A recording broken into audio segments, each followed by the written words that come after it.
दोस्तों, बुद्धिमान व्यक्तियों की पहचान उनके सोचने, समझने और कार्य करने के तरीके से की जा सकती है। बुद्धिमानी सिर्फ अकादमिक या शैक्षिक ज्ञान तक सीमित नहीं है, बल्कि यह जीवन के विभिन्न पहलुओं में संतुलन, समझ और विश्लेषण की क्षमता भी दर्शाती है। ऐसे लोग अपनी सोच और कार्यों में विशेष होते हैं और विभिन्न परिस्थितियों में बेहतर निर्णय लेने की क्षमता रखते हैं। यह वीडियो 25 ऐसे लक्षणों को विस्तार से प्रस्तुत करेगी जो बुद्धिमान व्यक्तियों में होते हैं। इन लक्षणों के माध्यम से हम यह समझ सकते हैं कि बुद्धिमानी केवल कुछ विशेष गुणों का मेल होती है जो किसी व्यक्ति को दूसरों से अलग बनाती है। उससे पहले चैनल को सब्सक्राइब करके कमेंट में बताएं कि आप वीडियो कहां से देख रहे हैं। एक चुनौती स्वीकार करना। बुद्धिमान व्यक्ति हमेशा नई चुनौतियों का सामना करने के लिए तैयार रहते हैं। कठिन परिस्थितियों में भी डर के बजाय अवसरों को पहचानते और उनका समाधान ढूंढने की कोशिश करते हैं। दूसरा, सुनने की क्षमता। बुद्धिमान लोग अक्सर बहुत अच्छे श्रोता होते हैं। वे न केवल दूसरों की बातों को ध्यान से सुनते हैं, बल्कि उनकी भावनाओं और विचारों को भी समझने की कोशिश करते हैं। यह गुण उन्हें अच्छे निर्णय लेने में मदद करता है। तीसरा, आत्मचिंतन। बुद्धिमान व्यक्ति हमेशा अपने विचारों और कार्यों पर विचार करते हैं। वे यह समझने की कोशिश करते हैं कि उनकी सोच कैसे विकसित हुई और उनके कार्यों के परिणाम क्या थे। नंबर 4, स्वतंत्र सोच। बुद्धिमान लोग कभी भी केवल समाज या दूसरों की राय पर निर्भर नहीं रहते। वे अपनी सोच पर विश्वास रखते हैं और जो सही लगता है उसी रास्ते पर चलते हैं। नंबर 5, जिज्ञासा। एक बुद्धिमान व्यक्ति हमेशा नए विषयों के बारे में जानने के लिए उत्सुक रहता है। उनकी जिज्ञासा उन्हें निरंतर अध्ययन और विकास की ओर प्रेरित करती है। नंबर 6, दृढ़ नायक, स्ट्रांग लीडरशिप। बुद्धिमान व्यक्ति प्रभावशाली और प्रेरणादायक होते हैं। वे दूसरों को मार्गदर्शन देने और सही दिशा में मार्गदर्शन करने में सक्षम होते हैं। नंबर 7, सकारात्मक दृष्टिकोण। बुद्धिमान लोग हमेशा सकारात्मक दृष्टिकोण रखते हैं। वे मुश्किलों को एक अवसर के रूप में देखते हैं और उनकी मानसिकता कभी हार मानने की नहीं होती।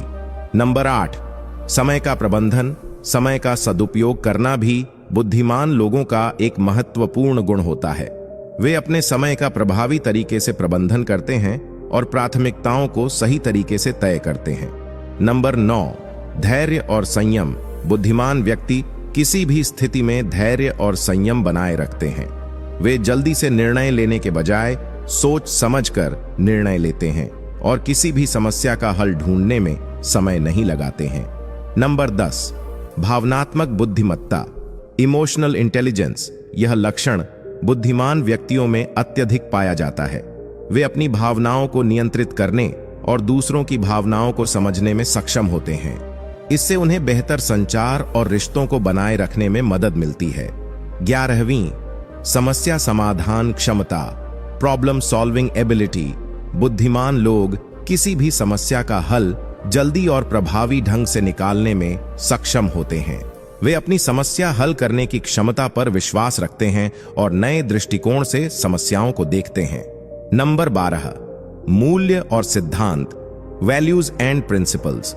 बुद्धिमान लोग अपने जीवन में उच्च मूल्य और सिद्धांतों को मानते हैं। वे अपने आदर्शों से समझौता नहीं करते और हमेशा नैतिकता और ईमानदारी के साथ कार्य करते हैं। नंबर 13, आत्मनिर्भरता। बुद्धिमान लोग हमेशा अपनी ताकत और क्षमताओं पर विश्वास रखते हैं। वे किसी पर निर्भर नहीं रहते और अपने कार्यों को स्वतंत्र रूप से अंजाम देने की क्षमता रखते हैं। नंबर 14, अच्छी संवाद क्षमता। बुद्धिमान व्यक्ति अपनी बात को स्पष्ट रूप से और प्रभावी तरीके से व्यक्त कर सकते हैं। उनका संवाद दूसरों को प्रेरित और समझाने में मदद करता है। नंबर 15, सरलता और विनम्रता। बुद्धिमान लोग कभी भी अहंकार नहीं दिखाते। वे अपने ज्ञान और सफलता के बावजूद विनम्र रहते हैं और दूसरों के विचारों और योगदान को महत्व देते हैं। नंबर 16, रचनात्मकता, क्रिएटिविटी। बुद्धिमान व्यक्तियों में अक्सर उच्च स्तर की रचनात्मकता होती है। वे नए और अनोखे तरीकों से समस्याओं का समाधान निकालते हैं और नई विचारधाराओं को जन्म देते हैं। नंबर 17, निर्णय लेने की क्षमता। बुद्धिमान लोग विभिन्न विकल्पों का विश्लेषण करते हैं और फिर सही और प्रभावी निर्णय लेते हैं। वे यह समझते हैं कि निर्णय लेते समय विवेक और तर्क महत्वपूर्ण होते हैं। नंबर 18, समाज के प्रति जिम्मेदारी। बुद्धिमान लोग समाज की भलाई के लिए कार्य करते हैं। वे हमेशा समाज में सुधार की दिशा में योगदान देने के लिए तैयार रहते हैं और सामाजिक मुद्दों के प्रति जागरूक रहते हैं। 19, लचीला। बुद्धिमान लोग बदलते हुए हालात के अनुसार अपने विचार और कार्यों को ढालने में सक्षम होते हैं।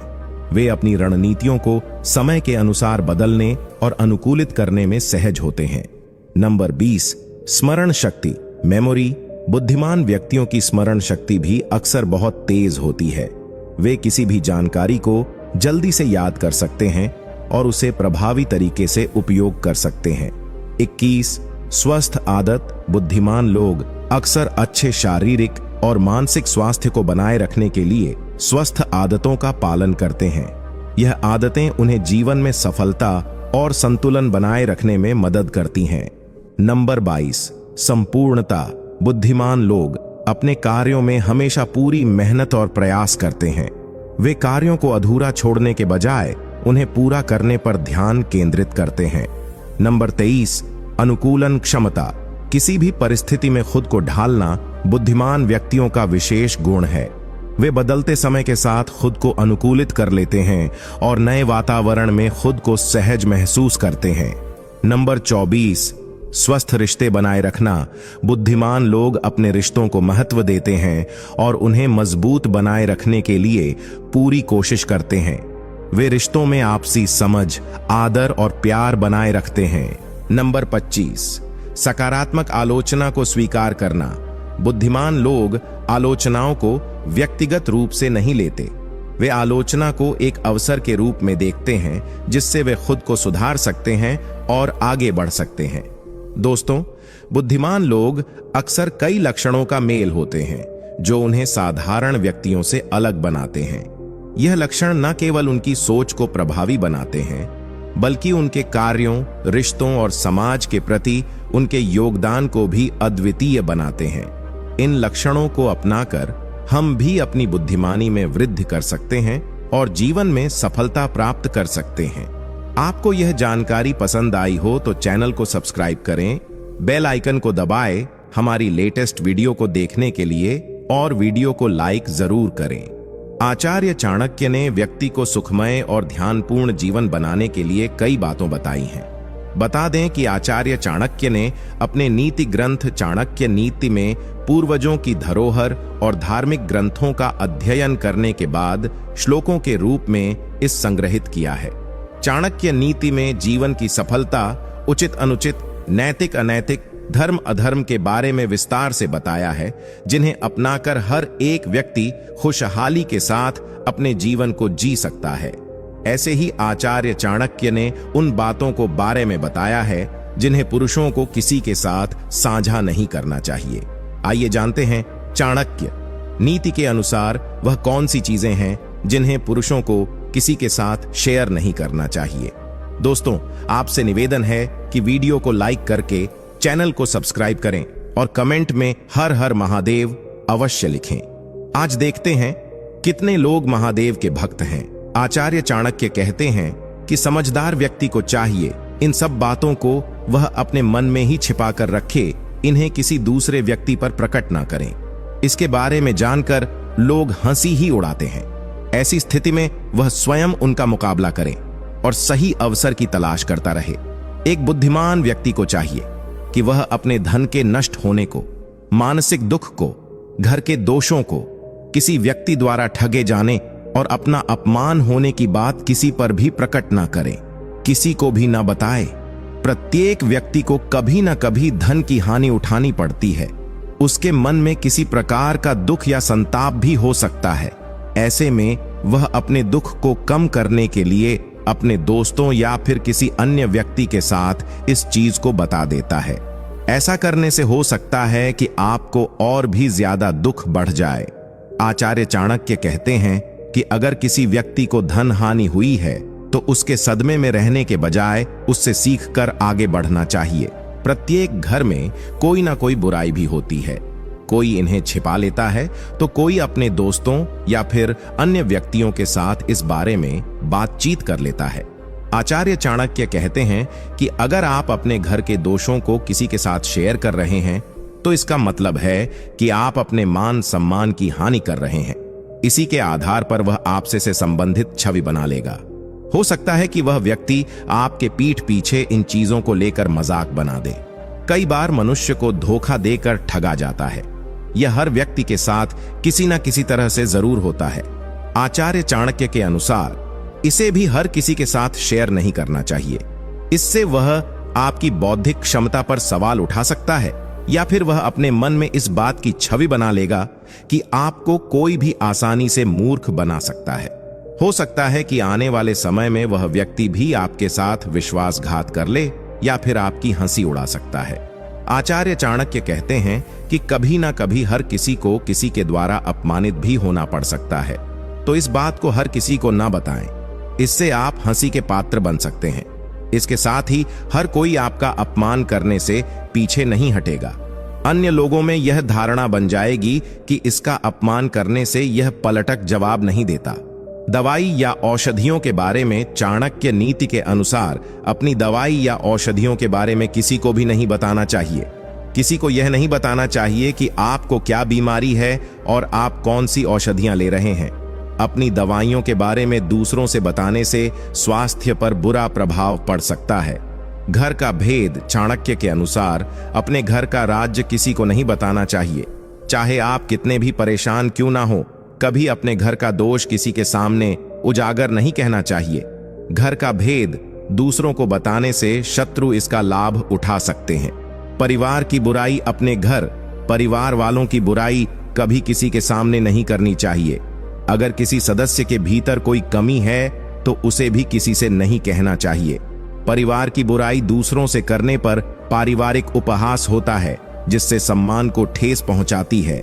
संभोग या संबंधों के बारे में पति पत्नी को अपने वैवाहिक जीवन या संबंधों से जुड़ी बातों को किसी के सामने नहीं कहना चाहिए।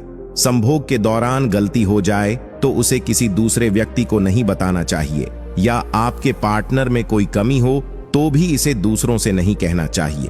धन व मंत्र अपने धन के बारे में कभी किसी को नहीं बताना चाहिए।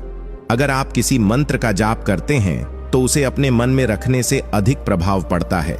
इसके अलावा चाणक्य कहते हैं कि बुराई और निंदा वाले शब्दों को अपने तक ही रखने में भलाई है। इससे समाज में मान सम्मान बना रहता है। चाणक्य कहते हैं कि इंसान जब तकलीफ में होता है तो उसका मन भारी हो जाता है।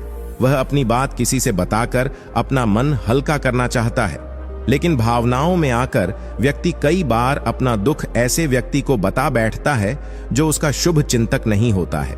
ऐसे लोग आपकी तकलीफ जानने के बाद पीठ पीछे प्रसन्न होते हैं और बातें बनाते हैं। ऐसे में किसी किसी को अपना दुख बताने से पहले यह जान लेना चाहिए कि व्यक्ति आपका दम दर्द है या ना।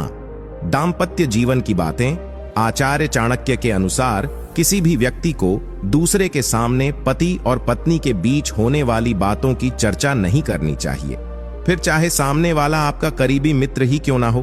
पति पत्नी के बीच की चर्चा बाहर चली गई तो इससे वैवाहिक जीवन में दरार पड़ सकती है। इससे न सिर्फ वैवाहिक जीवन औरों के सामने उपहास का विषय बन सकता है, बल्कि आप दोनों की छवि समाज में खराब हो सकती है। साथ ही सामने वाला इसका फायदा भी उठा सकता है। आचार्य चाणक्य के अनुसार अगर आपके साथ किसी तरह की धोखाधड़ी हुई है तो इस बात का जिक्र सिर्फ परिवार वालों के सामने ही करें। अगर बाहरी लोगों से इसका जिक्र करेंगे तो लोग आपकी काबिलियत पर सवाल उठाते हुए आपको कमजोर बुद्धि वाला समझेंगे। हो सकता है आपकी इस दशा को जानकर कोई दूसरा भी आपके साथ फरेब करने की कोशिश करे। अपने अपमान की बातें आचार्य चाणक्य के अनुसार अगर किसी ने आपका अपमान किया है तो इस घटना को अपने तक ही सीमित रखना बेहतर है। दूसरों को बताने से उनके मन में आपके लिए सम्मान कम हो सकता है। दान धर्म चाणक्य के अनुसार दान सबसे बड़ा धर्म माना जाता है और गुप्त दान उसमें सर्वोपरि माना गया है। गुप्त दान कई गुना फल प्रदान करता है। धर्म कर्म के कार्य का बखान करने पर उसका प्रभाव कम हो जाता है। धर्म का काम सच्चे मन से किया जाता है, इसका कभी ढंडोरा नहीं पीटना चाहिए। परिवार की कलह। अगर आपके परिवार में किसी प्रकार की कलह है तो भूलकर भी घर की बातों का जिक्र किसी के साथ नहीं करना चाहिए। इससे आपको अपमान का सामना तो करना ही पड़ता है, साथ ही समय आने पर लोग आपके रिश्तों में दरार का अनुचित लाभ उठा सकते हैं। चाणक्य नीति के अनुसार व्यक्ति को कभी भी अपने दाम्पत्य जीवन की बातें किसी और से साझा नहीं करनी चाहिए। पति पत्नी के बीच का बातचीत खुद तक ही सीमित रखनी चाहिए, खासकर तब जब आपके और आपकी जीवन साथी के बीच किसी प्रकार का झगड़ा हो। किसी तीसरे से इस बात का जिक्र भूलकर भी नहीं करना चाहिए। इससे आपको आगे चलकर मान सम्मान की हानि उठानी पड़ती है। इससे आपके रिश्ते में दरार भी आती है। क्षेत्र की योजना और जरूरी बातें। चाणक्य नीति के अनुसार अपने कार्य की जरूरी बातों और प्लान का जिक्र किसी अन्य व्यक्ति से नहीं करना चाहिए। इससे आपको कार्यक्षेत्र में नुकसान उठाना पड़ सकता है। ऐसा करने पर सफलता पाने की संभावना कम हो जाती है। इसलिए कार्य पूर्ण होने के बाद ही किसी को बताना चाहिए। अपनी कमजोरी। हर व्यक्ति में कोई ना कोई कमजोर और मजबूत पक्ष होता है। अपने कमजोर पक्ष को कभी भी लोगों के सामने जाहिर नहीं करना चाहिए। इससे व्यक्ति दूसरों का नजरों में कमजोर बनता है। ना जाने क्या लिखा है तकदीर में, जिसे भी चाहो वह दूर हो जाता है। जिसके पीछे तुम भाग रहे हो 2 दिन दूर रहकर देखो, बात करना तो दूर, तुम्हें वह याद भी नहीं करेगा। दुआ करो मैं कोई रास्ता निकाल सकूं, तुम्हें भी देख सकूं और खुद को भी संभाल सकूं। हम सीख ही ना पाए मीठे झूठ का हुनर। कड़वे सच ने हमसे कई रिश्ते छीन लिए। जो रास्ता ईश्वर ने आपके लिए खोला है उसे कोई भी बंद नहीं कर सकता। नींद तो बचपन में आती थी, अब तो बस सो जाया करते हैं। आप जिससे भी यह कह दोगे कि वह आपके लिए सबसे ज्यादा जरूरी है, वही इंसान आपसे अपना हाथ छुड़ाने लगता है। मैंने कभी किसी को अपने दिल से दूर नहीं किया, बस जिसका दिल भर गया वह खुद ही मुझसे दूर हो गया।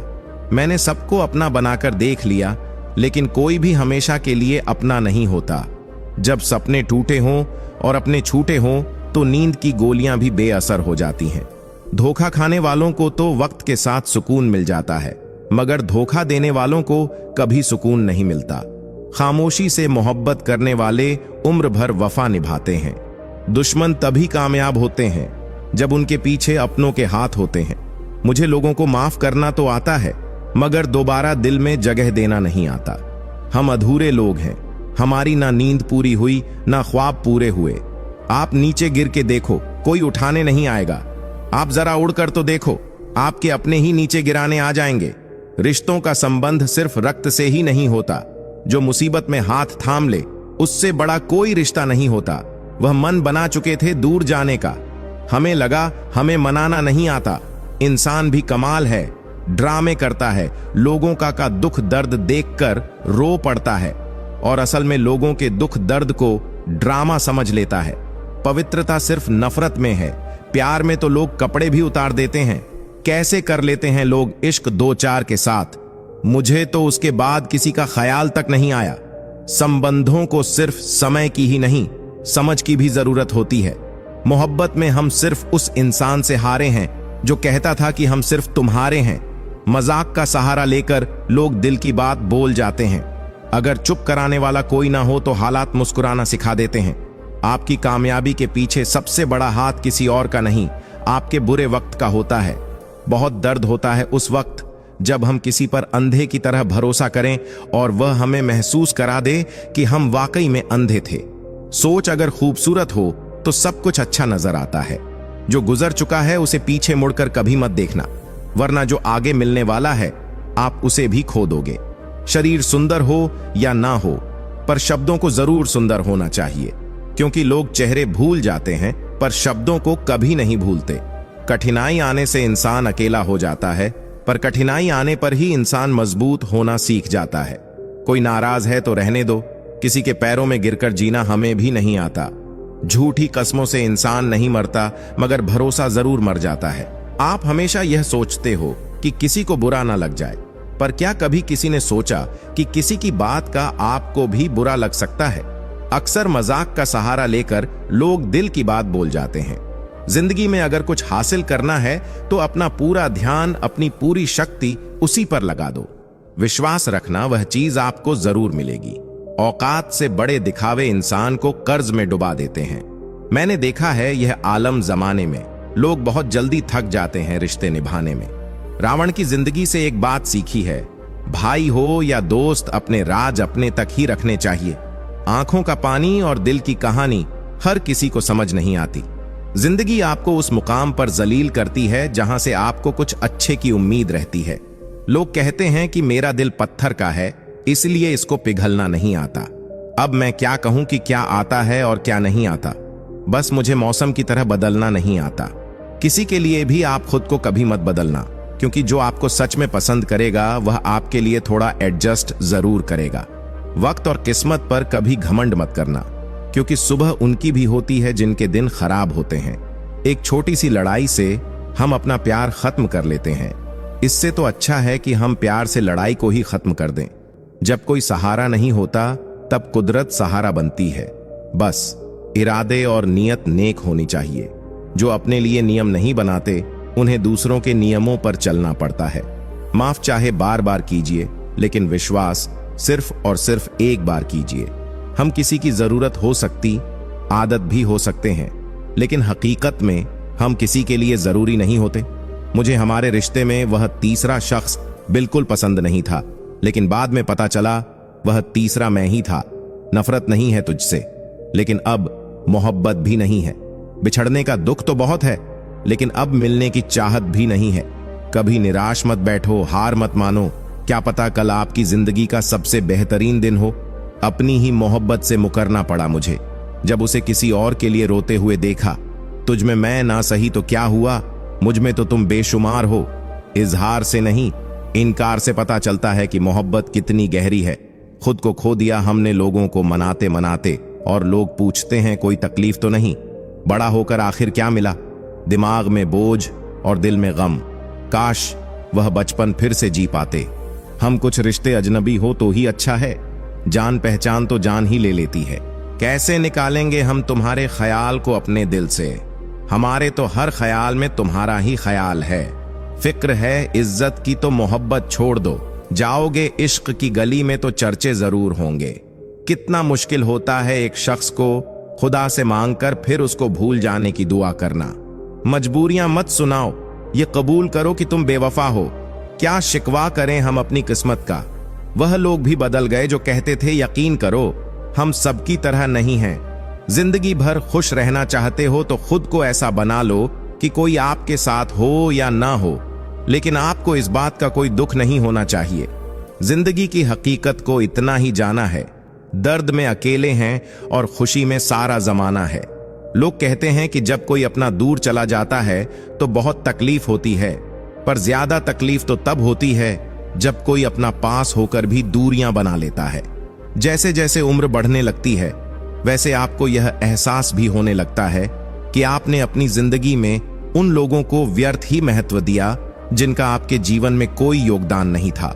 समय से ज्यादा सिर्फ उन्हीं रिश्तों की कदर करो जिन्होंने समय पर आपका साथ दिया है।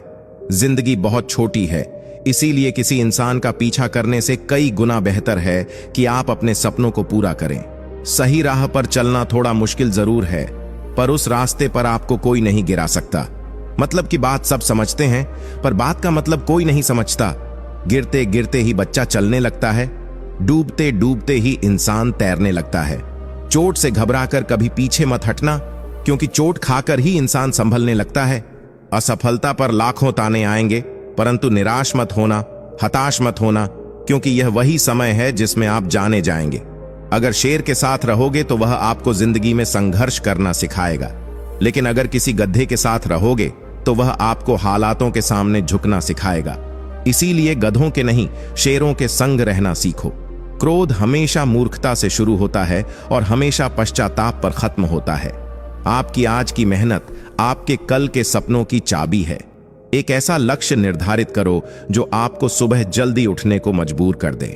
घमंड बता देता है कि पैसा कितना है, संस्कार बता देता है परिवार कैसा है, बोली बता देती है इंसान कैसा है, बहस बता देती है ज्ञान कैसा है, नजरें बता देती हैं कि सूरत कैसी है, और स्पर्श बता देता है कि नीयत कैसी है। यह रिश्ते भी अजीब होते हैं, बिना विश्वास के शुरू नहीं होते और बिना धोखे के खत्म नहीं होते। लोगों को जब दूर ही जाना होता है तो वह इतना करीब ही क्यों आते हैं? बाद में रुलाने के लिए। लोग पहले कितना हंसाते हैं। जिसने कम में जीना सीख लिया उसके जीवन में कभी कोई कमी नहीं रहती। इज्जत दीजिए और इज्जत लीजिए।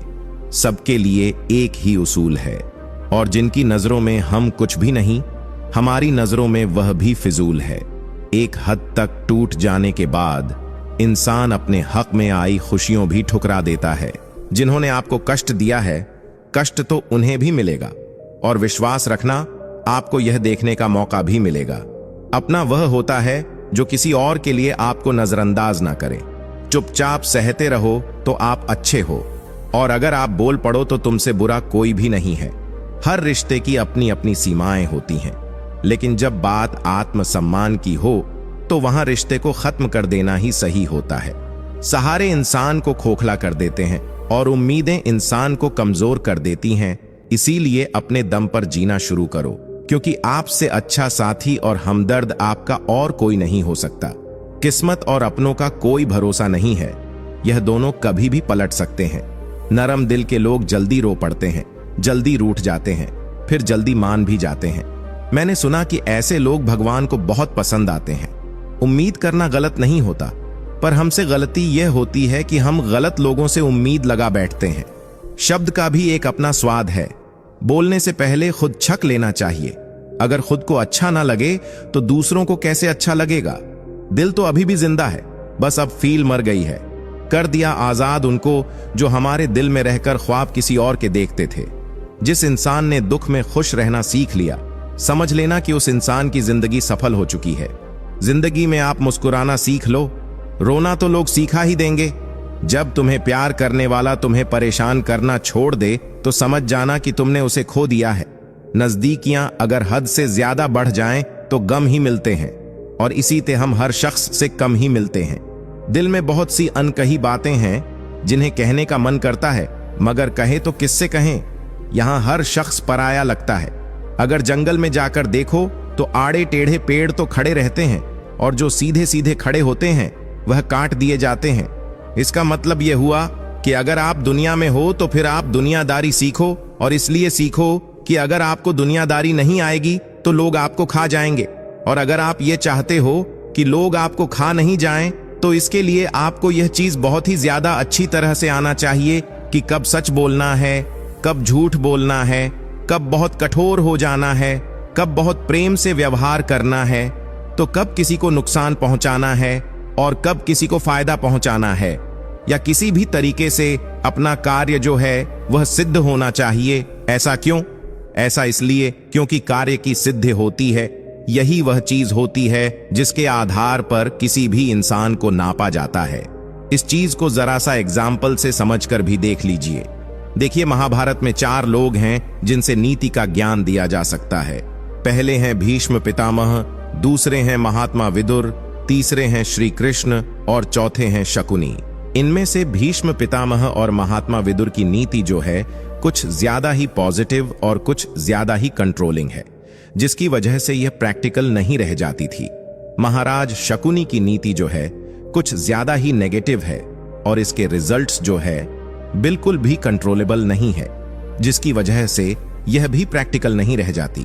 पर भगवान श्री कृष्ण की नीति जो है, इसका पूरा का पूरा खेल शब्दों के हेर फेर पर या वक्त चतुर्थी पर टिका हुआ है। और इसका सबसे बड़ा फायदा यह है कि अगर किसी का भी फायदा होता है तो हमारा भी फायदा जरूर होता है, और गलती अगर किसी से होती है तो वह सामने वाले से ही होती है। और यही चीज मैं आपको इस वीडियो में सिखाऊंगा।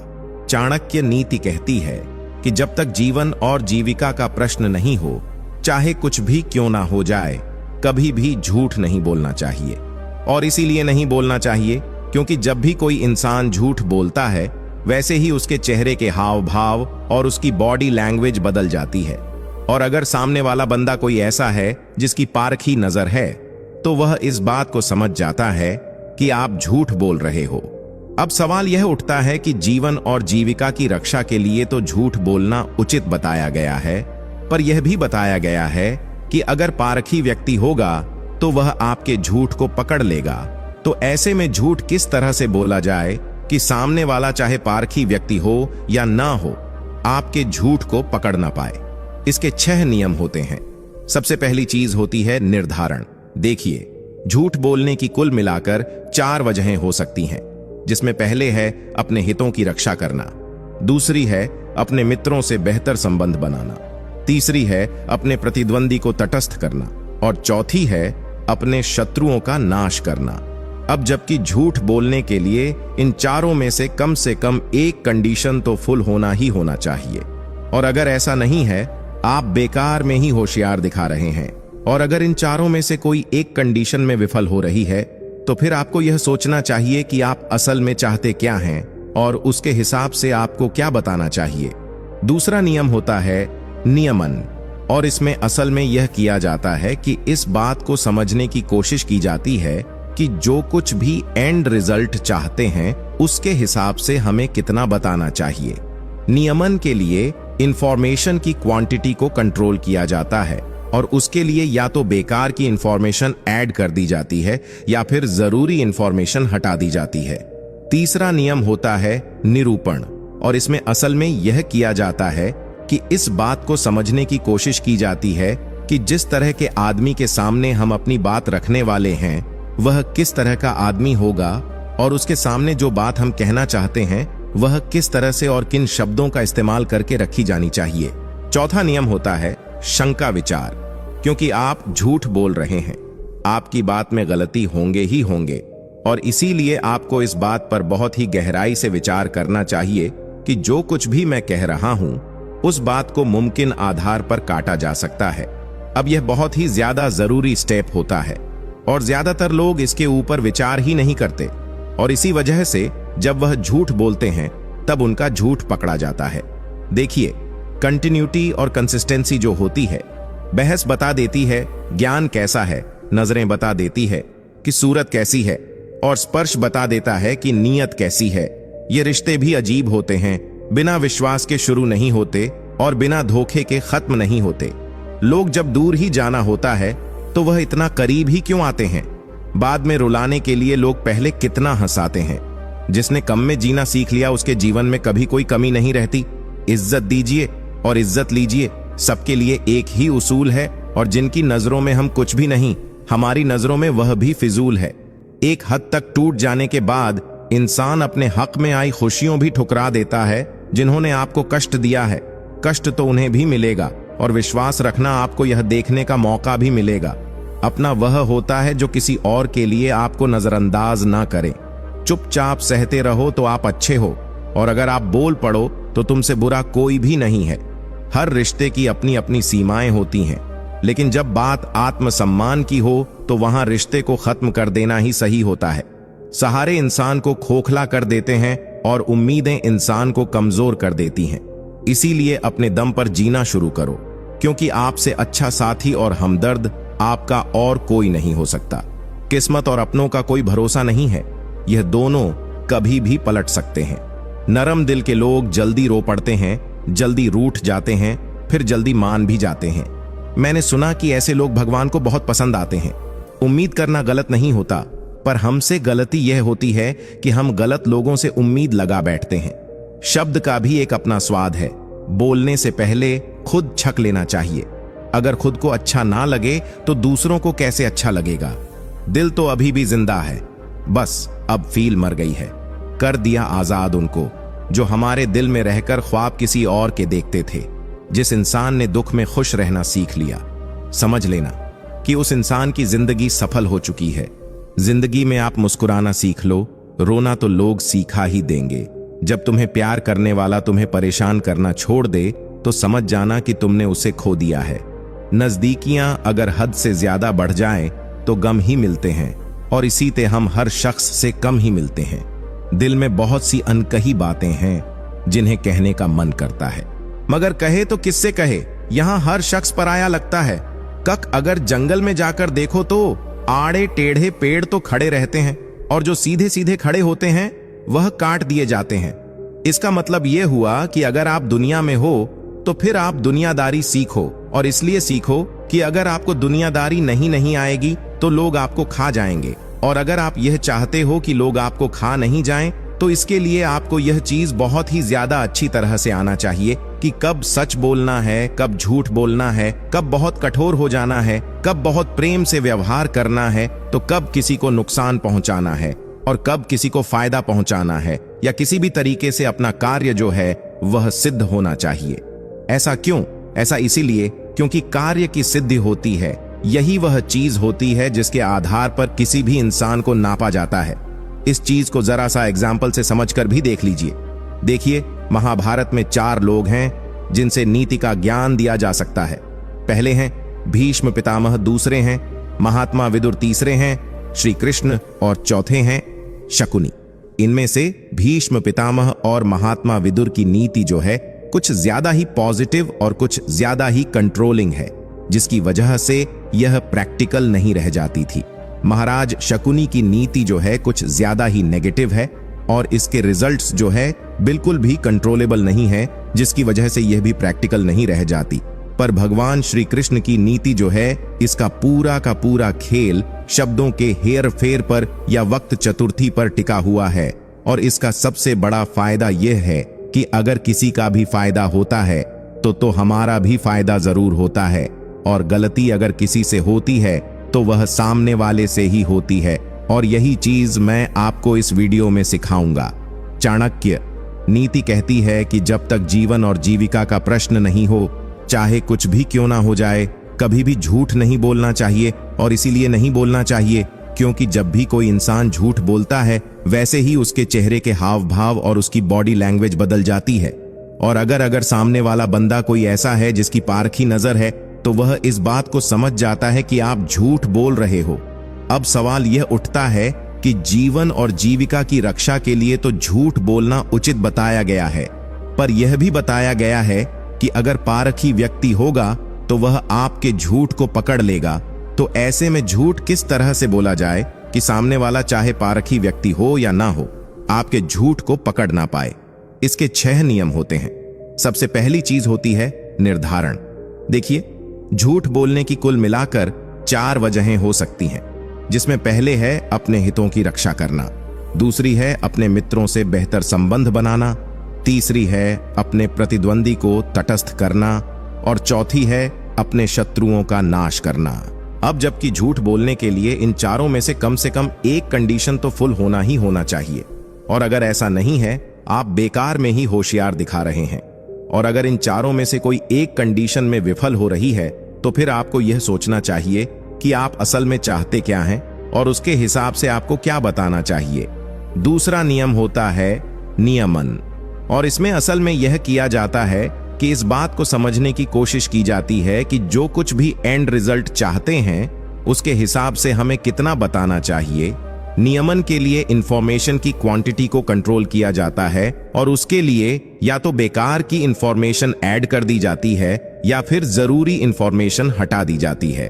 तीसरा नियम होता है निरूपण, और इसमें असल में यह किया जाता है कि इस बात को समझने की कोशिश की जाती है कि जिस तरह के आदमी के सामने हम अपनी बात रखने वाले हैं वह किस तरह का आदमी होगा, और उसके सामने जो बात हम कहना चाहते हैं वह किस तरह से और किन शब्दों का इस्तेमाल करके रखी जानी चाहिए।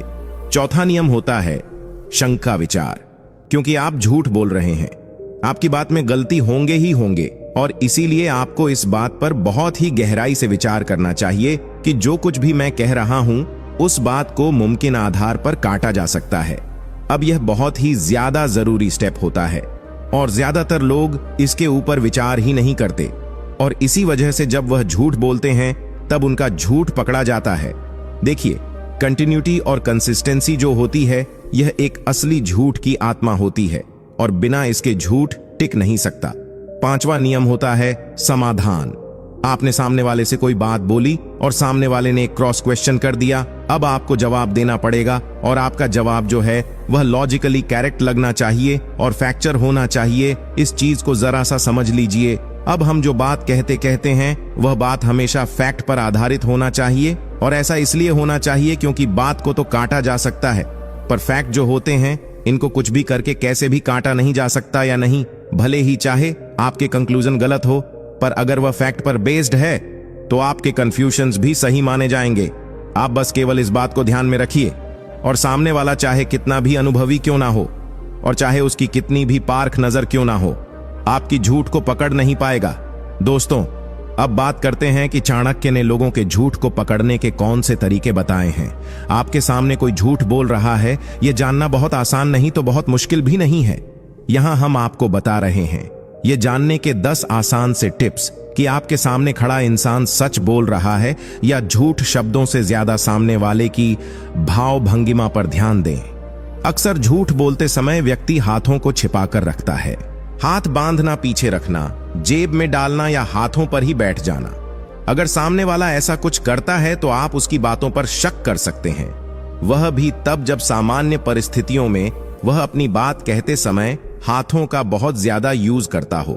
अक्सर झूठ बोलते समय व्यक्ति पैर बहुत हिलाता है। कोई सवाल पूछे जाने पर होठों पर जीभ फिराना या होठ काटना भी झूठ बोलने की निशानी है। अक्सर जब लोग झूठ बोलते हैं तो उस समय उनकी सांस कुछ तेज चलने लगती है और आवाज बहुत उथली हो जाती है, क्योंकि झूठ बोलना उनको नर्वस करता है और नर्वस इंसान का ब्लड फ्लो और हार्ट रेट बदल जाता है। झूठ बोलना अच्छे अच्छे झूठों का पसीना छुड़ा देता है। अगर सामने वाले को बहुत पसीना आ रहा है तो समझ जाइए कि यह शब्दों का तनाव है जो उस पर हावी है। पसीना आना तनाव की बहुत पक्की निशानी है। झूठ बोल रहा बंदा काफी तनाव में होता है। मानसिक तनाव शारीरिक तनाव में भी झलकता है। कंधे उचका, अंगुलियां फंसाना, पैर पर पैर रखना या हाथ पर हाथ रखना, ये कुछ ऐसे शारीरिक तनाव के लक्षण हैं जो इशारा कर रहे हैं कि मुंह से जो निकल रहा है सच नहीं है। अगर सामने वाला बोलते वक्त आपसे आई कांटेक्ट नहीं कर पा रहा तो काफी संभावना है कि वह आपसे झूठ बोल रहा है। और अगर आपकी लाख कोशिश के बावजूद उसने नजरों से नजरें मिला भी ली तो या तो वह बिना पलके झपकाए आपको घूरने के अंदाज में देखेगा या फिर बहुत ज्यादा पलक झपकाए। झूठ बोल रहा इंसान ज्यादा देर तक उस टॉपिक पर बात नहीं करना चाहता, इसलिए वह हर संभव कोशिश करता है कि टॉपिक चेंज कर दिया जाए। हाथों को छिपाकर रखने के उलट कुछ लोग हाथों को बार बार चेहरे की तरफ ले जाते हैं। वे अपने बालों, होठों, गर्दन और नाक को टच करते हैं। बार बार मुंह पर हाथ रख लेते हैं। कई झूठे ऐसा भी करते हैं। खुद को फंसता देख वे बहुत ज्यादा डिफेंसिव हो जाते हैं। क्यों जाननी है यह बात? यह बात अब इतनी महत्वपूर्ण नहीं है। यही बात क्यों पूछ रहे हो? तुम तो इस बात के पीछे ही पड़ गए। ऐसे ही जवाबों के जरिए झूठ बोल रहा बंदा आगे कोई जवाब देने से इनकार कर देता है और फोर्स किए जाने पर उल्टा आपको ही झूठा साबित करने लगता है। अगर आपको शक है तो सामने वाले के बात करने के लहजे और स्पीड पर ध्यान दीजिए। अक्सर झूठ बोलते समय लोग सामान्य से ऊंची आवाज में और जल्दी जल्दी बात करने लगते हैं। बोलते समय हड़बड़ा भी हैं। अब बात करते हैं वर्तमान समय की। कहते हैं कि मोबाइल पर झूठ बोलना ज्यादा आसान होता है क्योंकि तब बंदा सामने नहीं होता, इसलिए तनाव भी काफी कम रहता है। लेकिन आप मोबाइल पर भी सामने वाले की आवाज सुनकर बता सकते हैं कि वह झूठ बोल रहा है या सच। ध्यान दीजिए कि आज उनकी आवाज रोज की अपेक्षा कुछ अलग तो नहीं। बात करते करते अगर वह बार बार ईमानदारी से कहूं तो, और मेरे कहने का मतलब है जैसे वाक्यांश यूज कर रहे हैं, तो संभल जाइए। जो आपको बताया जा रहा है वह झूठ हो सकता है। आने वाले हैं और उस पैसे को हम खर्च कर देते हैं। तो जरा सोचिए कि हम अमीर कैसे बन पाएंगे।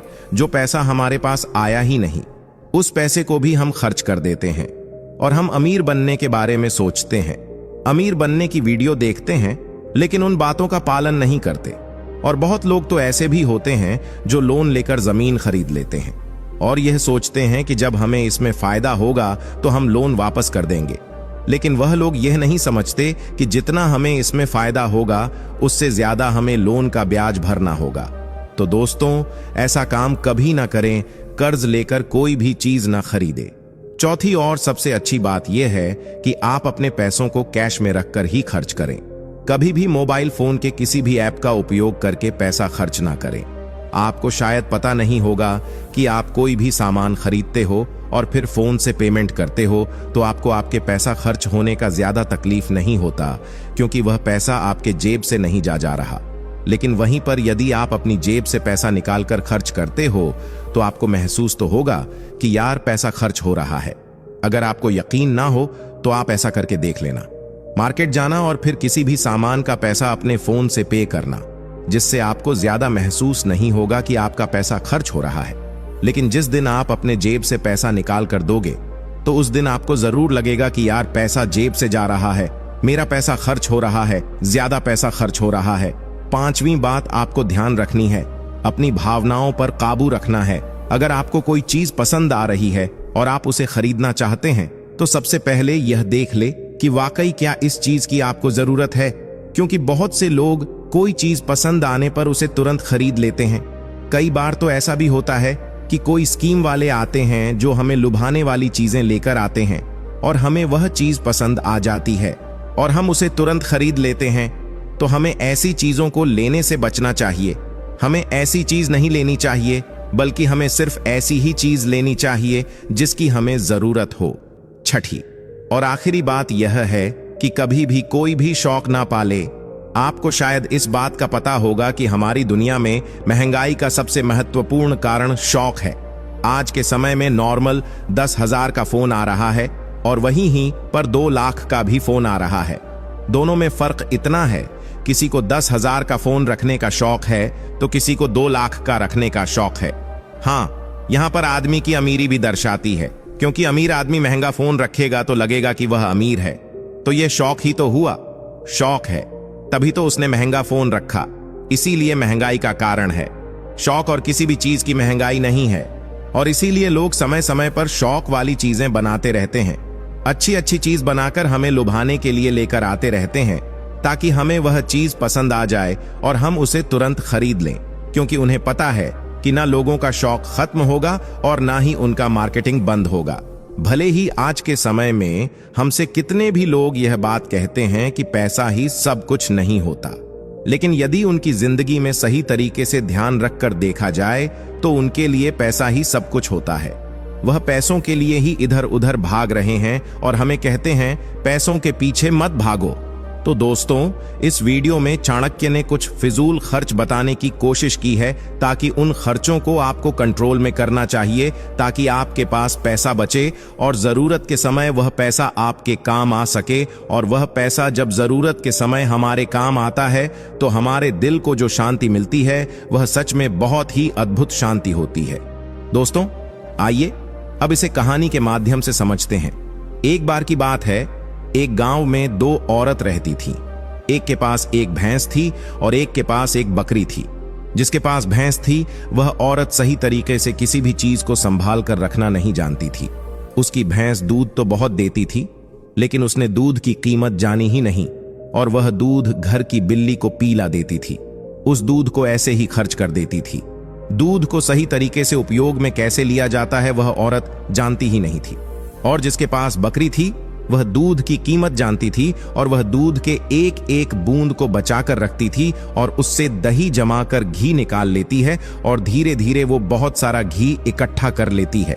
अब जिसके पास भैंस थी उसने दूध की अहमियत कभी जानी ही नहीं थी। उसने कभी भी दूध से घी निकालने के बारे में सोच ही नहीं थी। फिर एक दिन उसके घर में कुछ मेहमान आ जाते हैं और मेहमानों को तो रूखी रोटी नहीं खिलाया जा सकता, यह तो आप हम सभी जानते हैं। तो इसीलिए वह औरत उस औरत के पास जाती है जिसके पास बकरी थी। उस औरत के पास से 1 पाव घी ले आती है।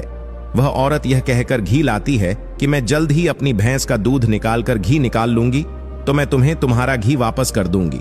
और बकरी रखने वाली औरत उसको उधार के तौर पर घी दे देती है और फिर वह औरत अपने मेहमानों को खाना खिला देती है। उसके बाद बहुत दिन निकल जाते हैं, लेकिन वह भैंस रखने वाली औरत उसको घी वापस नहीं करती। यह एक दिन फिर बकरी रखने वाली औरत भैंस रखने वाली औरत के पास जाती है और कहती है कि मैं तुम्हें एक बार घी दी थी तो मैं वह घी वापस लेने आई हूं। यह सुनकर वह औरत कहती है, कौन सा घी? तू भला मुझे घी कैसे दे सकती है?